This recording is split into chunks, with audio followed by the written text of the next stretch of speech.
I am the firstborn daughter of a mother with 5 names: Sybil, Philomena, Viviana, Nazareth Rao. A doctor who put her faith in disposable cameras and 3/4 length sleeves. She was a nut for mariachi, the horn sections especially, and loved reeling off weird little southern church picnic sayings like, "He's 6 pecans short of a pie." She had butterfly wings for cheekbones and the doe eyes of the South Indian Audrey Hepburn. The prettiest woman I ever saw who wasn't a movie star, my dad's old roommate always said. And she was, only prettier. My mom graduated first in her class from med school, one of 4 women. She worked at the Veterans Hospital in Richmond, Virginia for 35 years, her whole career practically, and made rounds in a white lab coat, sari, navy socks, and Birkenstocks. Pants were for weekends. Nightgowns, girlish, floaty, Anne of Green Gables creations with ruffled hems were for cooking dinner. My mother never lost the thrill of practicing medicine. Where others might see a urine specimen cup, she saw a pantry. She'd stored turmeric and coriander seeds in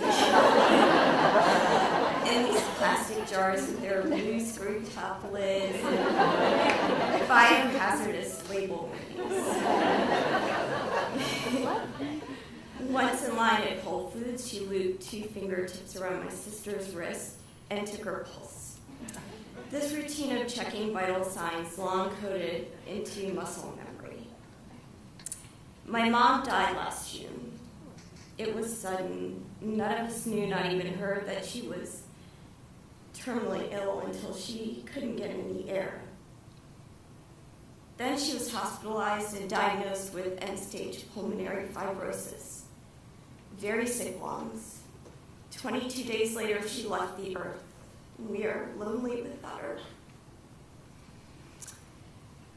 All I can remember about those final 3 weeks of my mother's life amounts to choppy flashbacks and blurred set design, her tongue depressor-sized hospital bed, melting cartons of vanilla ice cream on red lunch trays, the kindness of a nurse named Maria who rolled a garbage bag into a sink and shampooed my mom's hair, the oxygen mask tinting her mouth and nose. She told me that she wanted to be cremated in a dusty rose silk sari, her favorite shade of pink, with lots and lots of flowers, so that's what we did. We scattered her with daisies and jasmine and gardenias, enough orchid leis to last through eternity. It was summer then, early June. Still, the blossoms and blooms we piled inside my mom's casket are confusing, as if spring, the season of budding and rebirth, overstayed, rotted and spoiling. Maybe I'm just not in the habit yet of living in the world without my mother. I'm learning grief is both unpredictable and monotonous. At my worst, I'll howl my head off, alone inside our bedroom closet, before tugging open the laundry bag I crammed with pots of my mom's face creams, a rope of her marigold-colored beads from the 60s, and her lucky blouse with the scoop neck and Venetian gondola motif.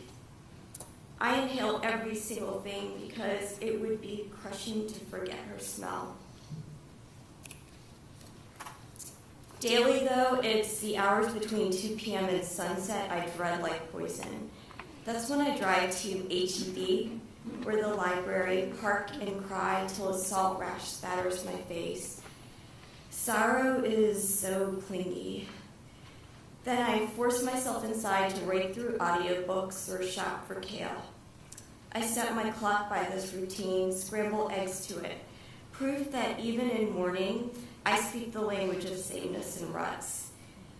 My friend Coco taught herself to make glitter birds after her mother died just to feel at home again with being alive. My mom's way, I think, would rest on a tart mango pickle spooned over rice, afternoon naps, and tacky Christmas lights. These to her were miracles.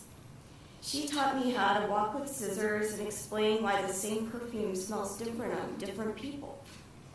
Her evening bags were breathtaking, elegant without fuss. Though if you rooted along her crease bottoms, you'd find banana chips, bobby pins, and at least one stolen hotel ballpoint. Hampton Inn usually, but once in a while, the Omni, where she adored staying. So posh, she'd brag, phoning my sister and me. You should see the Wall Street Journal free.